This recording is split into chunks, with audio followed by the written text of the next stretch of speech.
Hello friends, income tax के cases की series में आज जो केस हम डिस्कस करेंगे वो सेक्शन 143 सबसेक्शन 1 की इंटीमेशंस को लेकर के है। प्रेजेंट केस में मुंबई आईटीएटी की एच बेंच के सामने जो इशू था वो ये था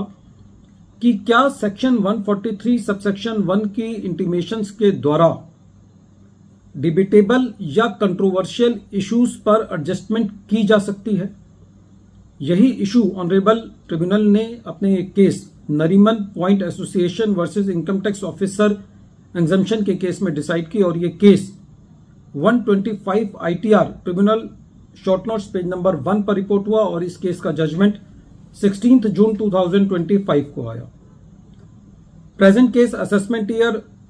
21-22 और असेसमेंट ईयर 22-23 से रिलेटेड है। प्रेजेंट केस में एसएससी एक चैरिटेबल ऑर्गेनाइजेशन है।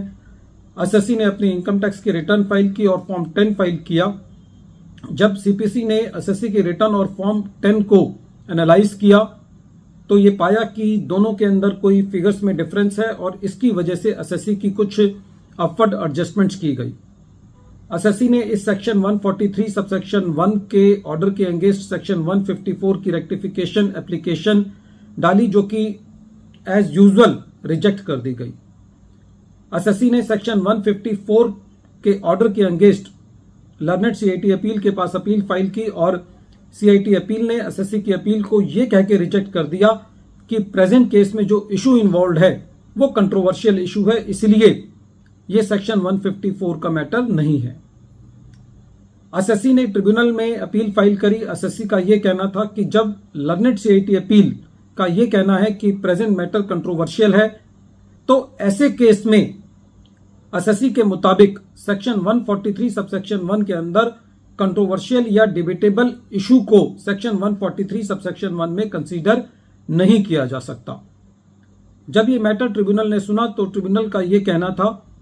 कि फाइनेंस एक्ट 1999 से पहले यह प्रावधान था कि डिबेटेबल या कंट्रोवर्शियल इश्यूज को सेक्शन 143 सबसेक्शन 1 में नहीं लिया जा सकता,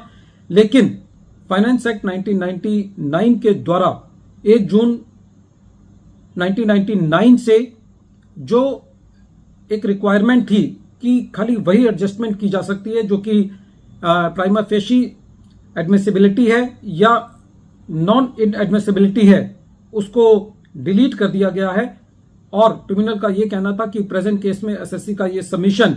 कि सेक्शन 143 सबसेक्शन 1 में वही एडजस्टमेंट की जा सकती हैं जो कि डिबेटेबल है वो सही नहीं है और इसलिए ट्रिब्यूनल ने भी सीआईटी अपील के ऑर्डर को अपील रखा और ये कहा कि जो एसएससी ने अपील की है सेक्शन 154 के ऑर्डर के अगेंस्ट वो जस्टिफाइड नहीं है। लेकिन ट्रिब्यूनल ने एट द सेम टाइम ये भी कहा कि सेक्शन 143 सबसेक्शन 1 के अंदर ये स्पेसिफिक रिक्वायरमेंट है कि उसके अंदर एडजस्टमेंट करने से पहले एक अपॉर्चुनिटी ऑफ बीइंग हर्ड दी जानी चाहिए और एसएससी के सबमिशंस को कंसीडर किया जाना चाहिए, क्योंकि प्रेजेंट केस के अंदर जो इशू था वो मेरिट पर डिसाइड नहीं हो पाया और टेक्निकल ग्राउंड पर रिजेक्ट कर दिया गया। तो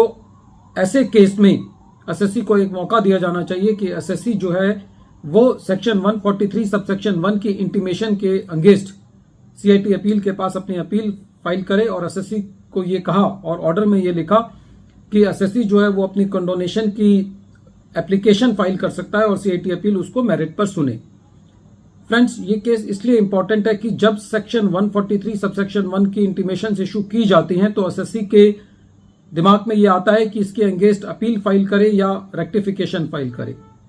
यदि एसएससी अपील फाइल करता है तो सीआईटी अपील पे जो आज की डेट की परिस्थिति है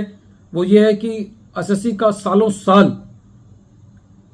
उस अपील के अंदर नंबर नहीं आता और यदि एसएससी सेक्शन 154 डालता है तो 154 एज यूजुअल रिजेक्ट होते हैं या उनको कंसीडर ही नहीं किया जाता, उनके ऊपर कोई सबमिशन ही नहीं दिया जाता या डिपार्टमेंट की तरफ से कोई रिप्लाई नहीं आता। और जब 154 का डिस्पोजल होगा जब तक एसएससी के पास सीआईटी अपील पे अपील करने का टाइम निकल चुका होता है। तो ऐसी परिस्थिति के अंदर एसएससी के लिए दोनों तरफ से एक बड़ी तकलीफ की बात है कि क्योंकि जो सेक्शन 143 सबसेक्शन 1 के अंदर जो एडजस्टमेंट्स की जा रही हैं वो बहुत इलॉजिकल हैं और जब एसएससी कोई भी सबमिशन दे तो उनको कंसीडर नहीं किया जा रहा। तो ये केस एसएससी के लिए एक बहुत बड़ा सेटबैक है। वीडियो के अंत में एक बार फिर मैं केस का नाम रिपीट कर रहा हूं। केस का नाम है Nariman point association versus income tax officer, और ये case 125 ITR tribunal short notes page number 1 पर रिपोर्ट हुआ और इस केस का जजमेंट 16 जून 2025 को आया।